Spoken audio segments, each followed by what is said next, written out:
In this video, I'm going to describe and show how to build the wing and horizontal stabilizer of the Three Nite P-30 model airplane. They're both made from balsa wood parts glued together with thinned nitrocellulose glue as described in previous videos. This is a picture of the completed wing structure. I'm going to first show how to build the horizontal stabilizer.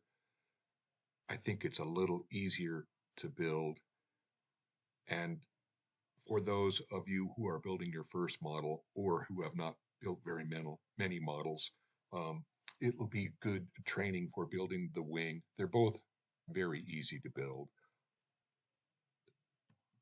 As explained in one of the previous videos, I'm building with the Magna board system that you can purchase from Easy Built Models. They have a website on the internet. It consists of a flat piece of sheet metal, about 13 inches in width by about 32 inches in length. The plan goes over the top of that piece of sheet metal. Then the plan is covered with a layer of parchment paper, which is translucent and allows you to see the outlines on the plan underneath. Then a bunch of magnets, which measure about 3/4 of an inch by 1 inch, they're rectangular, are used to hold the various pieces in position. This is a far better and far quicker alternative to using a building board made of cork or foam board where you use pins. You never want to pin through a piece of structure because that'll weaken it. If you lean pins up against the structure, that'll often leave indents, which can weaken the parts. The alternative is to use scraps of balsa that you pin on each side of a component you're trying to hold in position, but that's very time consuming. This airplane is being built with the laser cut short kit from Volare Products. The term short kit implies to the fact that you don't get any of the long pieces, the strip wood, the sticks. You just get the laser cut parts such as the ribs, the fuselage sections, the tip plates, the cross pieces, the pieces for the wing saddle, etc. You'll need a total of 9 sticks of balsa wood as shown in this photograph. They have different cross-sectional dimensions. Moving down from the top, you'll need 2 sticks that are 3 32nd inch square. By the way, all of these sticks are 36 inches long. Next, you'll need 3 sticks which are 1/16 inch square. Next, you'll need 2 sticks which are 1/4 by 1/16 inch. And finally, you'll need 2 sticks which are 1/16 by 1/8 inch. All of these sticks are used for the leading edge, the trailing edge, and the spars of the wing and the horizontal stabilizer. When building model airplanes out of balsa wood that are going to be free flight models, particularly in the case of rubber powered models, weight is very, very important. You don't want the model so heavy that it's a brick. It just won't fly very long. Alternatively, you don't want the model so weak that handling it breaks, or on landing it breaks, or it easily breaks in transport. So there is, like everything else, a sweet spot. One of my mentors, the late great John Hutchison, told me, Mike, just build the model out of reasonable middleweight balsa wood. Don't try to make it super light. If you make it super light, you're just going to have to end up repairing it, and it'll end up weighing the same amount as if you had used medium balsa wood to begin with. Balsa wood comes in a wide variety of densities. It's typically measured in pounds per cubic foot. The very, very lightest balsa wood would be 3 to 4 pounds per cubic foot. It's extremely fragile, used for indoor duration models that can fly as long as 20 to 30 minutes. It's very hard to obtain, and it's very unsuitable for almost all outdoor uh, model airplanes like the Three Nite P-30. The heaviest balsa wood is 16 to 18 pounds per cubic foot, and in some cases even higher. That wood is rarely used except in unusual cases where you might want a super strong main spar of a wing. A nice compromise for building an outdoor free flight model airplane is using balsa wood that is 7 to 8 pounds density. Um, it's light enough so that your aircraft won't be terribly heavy.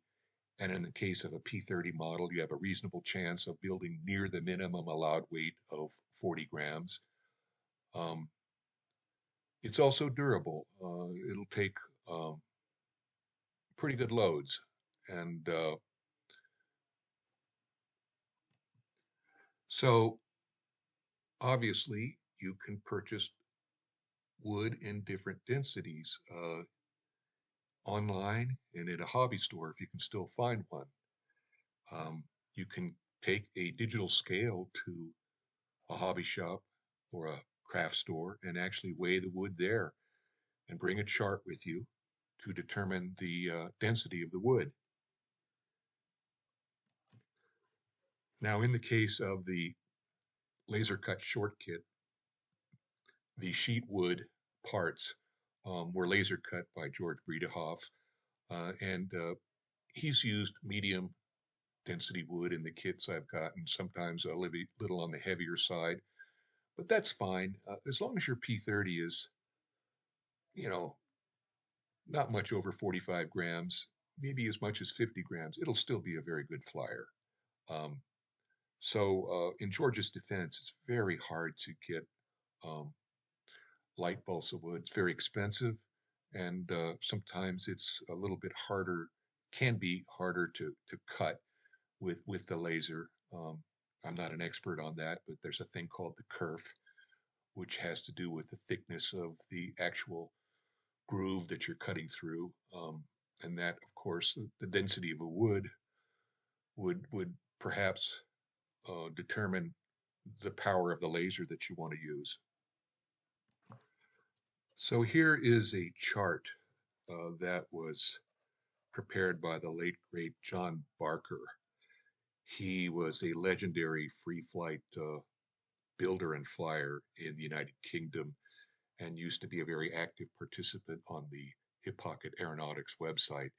He was really a clever guy and a great engineer. I think he worked for de Havilland at one point. Anyway, he put out this chart, which I hope is still available somewhere on the internet, that gives you sheet and strip weights in grams, but also in pounds, um, the density. So you can see up there at the very top, let me put my cursor here. That's this column heading is 4 pound, 5 pound, 6 pound, 7 pound, all the way up to 16 pound. So he has weights for both sheets and sticks. Most balsa wood sheets are 36 inches long by 3 inches wide, and that's this section here. So let's take, for example, if I had a sheet with those dimensions that was 1/16 of an inch thick and it weighed uh, 13 grams, that would be a density of 7 pounds per cubic foot, which is a nice weight for building models of this type. He also has a section here where it's strips, he calls them. Actually, I call them sticks. But anyway, let's say that you had and again, this is for 36-inch long sticks. So if you had a 1/16 inch square stick that weighed 0.26 grams, that would be 7 pound density wood. So all of you people are smart enough to use this chart. So if you go to the written instructions that are included in the short kit, there's a section on page 1. I happen to be on version 3.0 here. There's a version 4.0 of the instructions. But on page 1, it talks about in section 2, towards the end, it gives the optimum weight for the sticks that you want. These would be 7 to 8 pound wood. And you're looking at, for the 3/32 square, 0.58 grams to 0.83 grams. For the 1/16 inch square, 0.26 grams to 0.37 grams. For the 1/4 by 1/16 inch strips, you want 1.04 grams to 1.48 grams.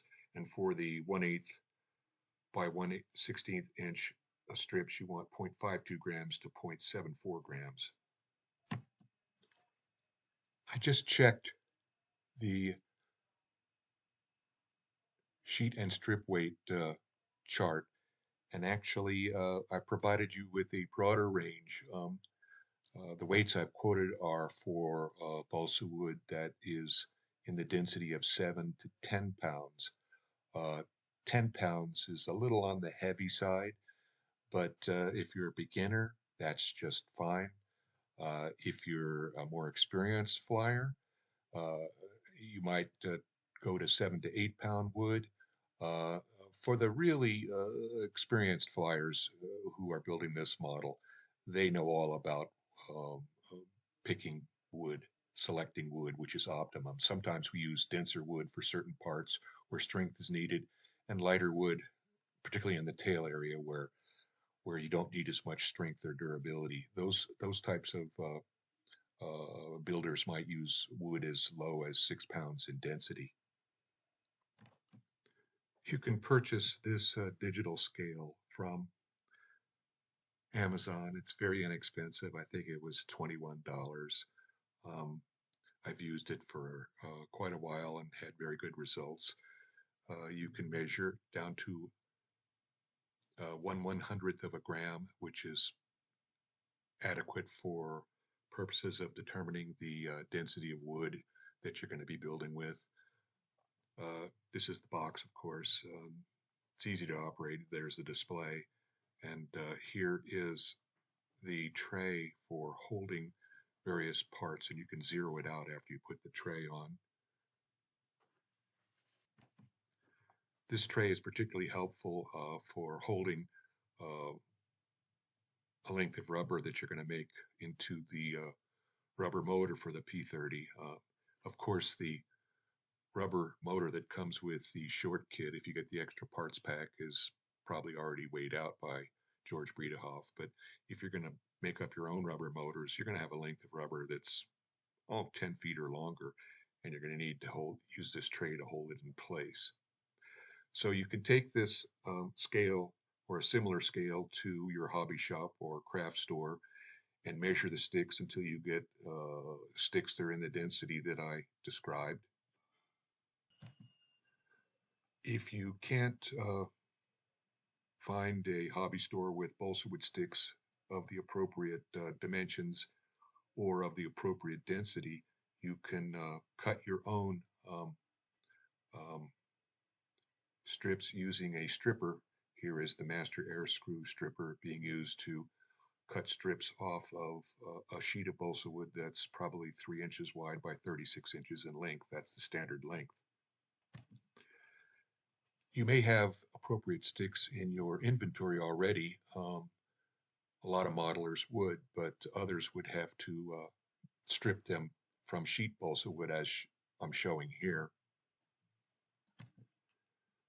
You first have to weigh the sheet of balsa wood to see what the density is. And if it's in the appropriate range, you can go ahead and strip some sticks from it. But it's important to understand that the density of the sheet is a density overall, and the density varies throughout the sheet and across its width. So when you measure the sticks, um, Individually, you may find out that some are too heavy and maybe some are too light. You'll have to strip some more. You can adjust the width of this blade compared to this base by turning this dial, and you can use a ruler to measure out, for example, 3/32 of an inch. A more accurate way to do stripping, I've found, is to take a stock piece of wood, a stick that's scrap, that's already 3/32 of an inch square, for example, stick that in this gap, and then dial this, turn this dial until this blade is snug but not too tight. Need to have the strip be able to go through here, so you don't want it too tight.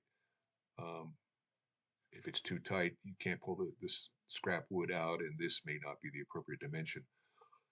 It's obvious that if you're going to strip what 1/16 square strips, you have to use 1/16 uh, thickness sheet wood. Uh, Similarly, if you're going to strip 3/32 square um, sticks, you're going to have to start out with sheet wood that's 3/32 of an inch thick. Uh, the 1/1/16 by 1/4 and the 1/16 by 1/8 strips, they're easy to strip from 1/16 inch sheet wood.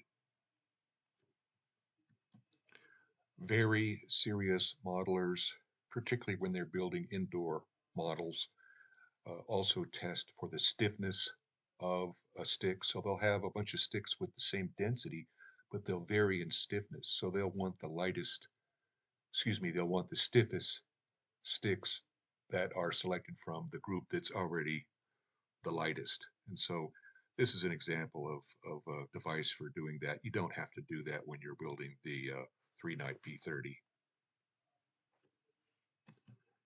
So here's a picture of the pile of 9 sticks that I'm going to use in building this particular Three Nite P-30. Some of them came from my inventory and others were stripped from sheet wood that I had in my inventory. One of the things you're going to need when you're building this model is what I call a square, a 90-degree square.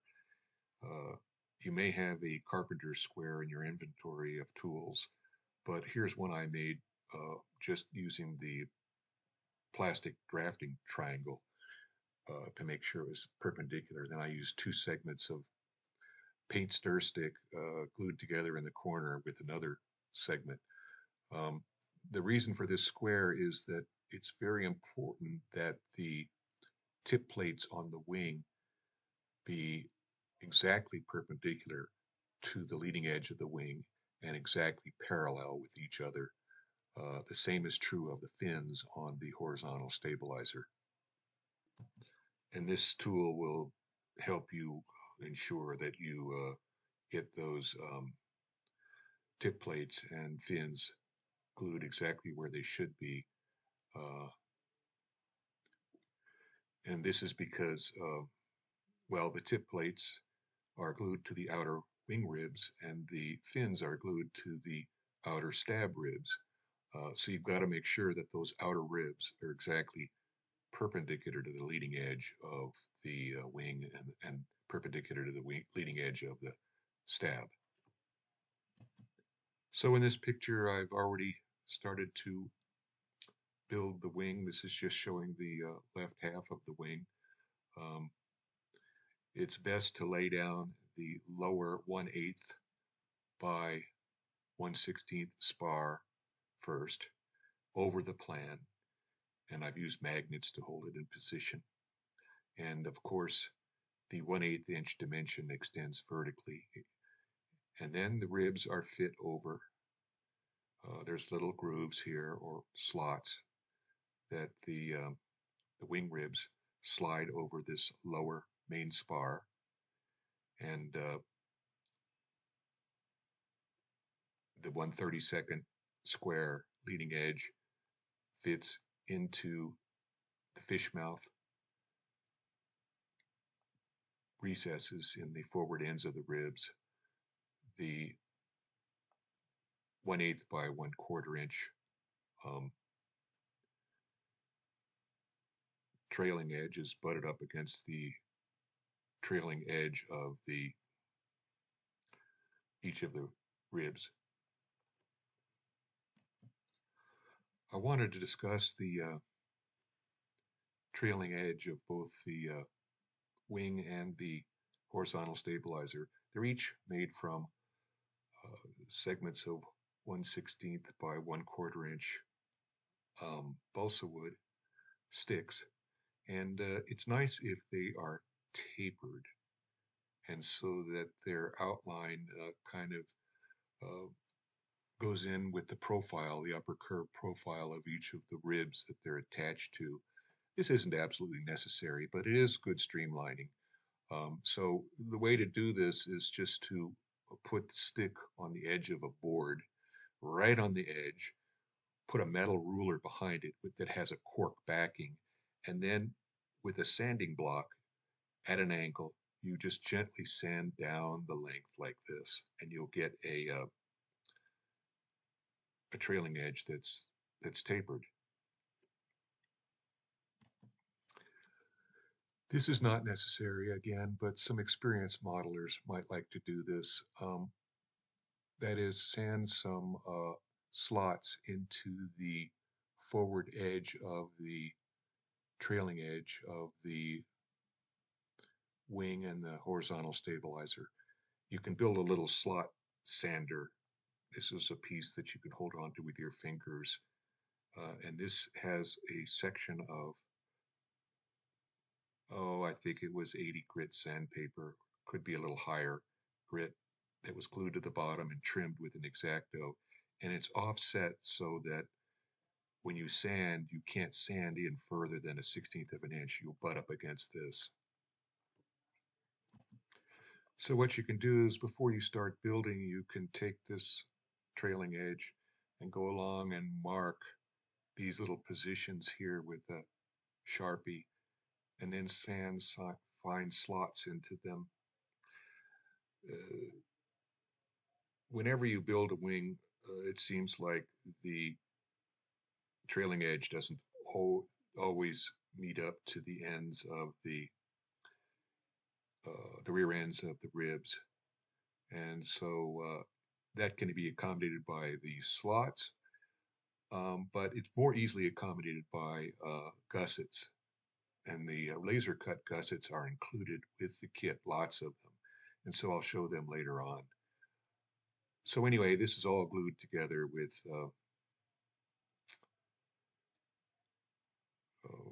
thin Duco cement. I like to put a little bit of glue here, a little bit of glue here, and then on the slots, and then drop them in and line them up. And again, this shows how you keep the outer ribs square. Um, Here are the two center ribs. And of course, these spars, leading edge and trailing edge, extend all the way over. I think their length is something like 29 3/4 inches. About that, don't quote me, but again, we're building over the plan to make this precise. This gives you a view from a different angle.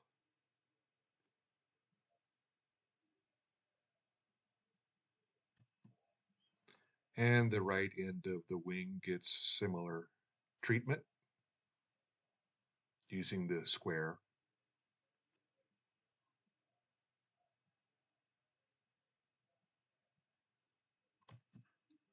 This is another view which shows you how the rear ends of the ribs fit nicely into these little slots. Here the ribs are glued to the lower main spar, which is 1/16 in width, 1/16 in width, and 1/8 in height. And here you have the 3/32 square leading edge tucked up at an angle into the fish mouth forward end of the rib. Again, all this is glued together with Duco cement. You have some time. What I do is I go make all this structure, and then I leave the leading edge is the last thing I put on at this stage, and I go along and put glue in all the fish mouths, come back, push these leading edge up against with these um, magnets. It's important to anchor this so it doesn't get pushed back. You want everything to stay over the top of the plan to keep it straight and accurate. The reason for this being angled is that the pointed corner extends forward, and later on we're going to sand this round. This is a very important feature. You want to have a triangular gusset glued in here between the forward end of the outermost rib and the leading edge here. Since this is angled, you need to sand the edge of this so that it's at basically a 45-degree angle. And these are the larger gussets that are laser cut and supplied with the laser cut short kit. Here is one of these laser cut gussets. This is, of course, the larger size gusset. There's some smaller ones we'll discuss later. I don't know if you can see it, but this edge has been sanded to a 45-degree angle, this edge of the gusset, and it's going to be glued over the angled 3/32 square leading edge. In this picture, I've glued in the top main spar, which is, again, 1/16 of an inch wide and 1/8 inch tall. You can also see that I've glued in some more gussets here, here, and here. The plan shows it on each side. Probably only one side is necessary. I think I'm using the smaller gussets here, but here I'm using the larger gussets. These are the center two wing ribs, and I think it's important to put in some gussets here and here. Again, you're going to have to sand the forward edges of these larger gussets so that they will mate with the angled 3/32 square spar. In this view, I've gone ahead and glued in the top 1/16 square forward spar and the top 1/16 square rearward spar. And I've also glued in these web pieces. These are very important. There's one for the center bay, and there's one for the left bay, and one for the right bay. You'll notice that they have grain extending vertically. This is very, very important. That's the way they come in the laser cut kit. When you glue these to the rear sides of the upper and lower main spars with the thinned Duco cement or Amdroid cement, they dramatically increase the strength of the wing in this critical area. The stress on the wing, basically this will keep the wing from folding in half if it should encounter a real stiff breeze. I actually had a P-30 model years ago, my first P-30 model. I had a good flight. It was a square eagle, and I was bringing it back from retrieval, and the wind came up. I was holding the plane up to my chest, and the wing folded off, folded in half in one section. So lesson learned. So this is a picture of the completed wing.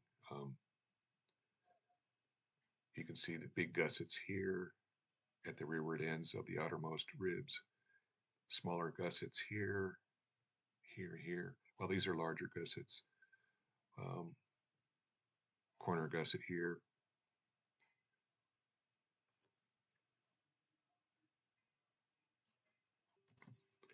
So the weight of this wing as constructed is 6.45 grams. I was actually pretty impressed with that.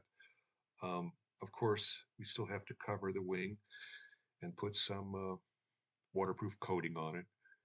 The wing will be covered with tissue. We also have to, so there's the weight of the tissue and the glue and the coating.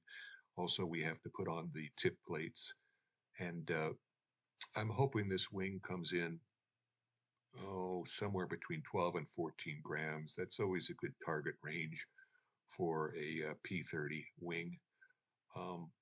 It is what it is. Like I said, this is still a good flyer, even at 45 to 50 grams in overall weight of the completed model. So the construction of this horizontal stabilizer is very similar, but it's much easier. I suggest that you build the horizontal stabilizer first if you are a beginner, because you will build up some skill sets in doing that. It's just that the pictures I had documenting my build were much better in describing the process. So I used the ones from the building of the wing first. So again, you build over the plan. For some reason, I don't have a picture here of the stab being exactly over the plan. It should be. Here I show I'm squaring up this rib here. Um, there's only a single bottom spar, main spar for this wing, a 3/32 square leading edge spar, 1/4 by 1/16 trailing edge spar. You're going to want to taper that and sand it. I did notch the trailing edge for the rear ends of the ribs. Again, you don't have to do that um, because the gussets will take up any, let's say there's a gap between you didn't notch the trailing edge and there's a gap uh, between the trailing edge or the rear end of one of the ribs and the actual uh, trailing edge. You don't want to bend this back and forth, stress it. If there's a little gap, it'll be taken up by a gusset. Notice that there's 9 stab ribs, this being the center one of the 9. In this picture of the horizontal stabilizer, you can see that I've put gussets on both sides of the rear end of the center rib. It's a strong structural piece. We're going to pivot this stab when we have a dethermalizer activated. Another thing I did was I cut some, from scrap balsa, I cut some doublers, one for this side and one for this side of the forward portion of the rib, notched it here. These don't come with the laser cut kit. I made these up. And the reason for this is because I'm going to put a wire hook here. And that wire hook is going to be there for a rubber band, which is going to be under considerable tension. It's going to flip the stabilizer up to a 45-degree angle when the mechanical or electronic DT triggers it. Again, these are gussets beveled at 45 degrees and sanded here. So here's the completed horizontal stabilizer on a scale, 2.21 grams. Actually, that's on the heavy side. By the time I get it covered and have the tip plates on there, I'm going to be pushing 3 or 4 grams. That's a little on the heavy side, but I could have done some better wood selection. But again, if you're a beginner, this is just fine. Even if you're an experienced modeler, you know that getting really good times is all about proper winding and picking good air, and of course having good trim. Trim being the adjustment of the flying surfaces and the thrust lines so that you have optimum performance. That's a whole different subject, which takes hours to describe and years to learn. So this concludes this part of my video series. The next video will be on tissue covering of the wing, the horizontal stabilizer, and the fuselage. Thank you for listening.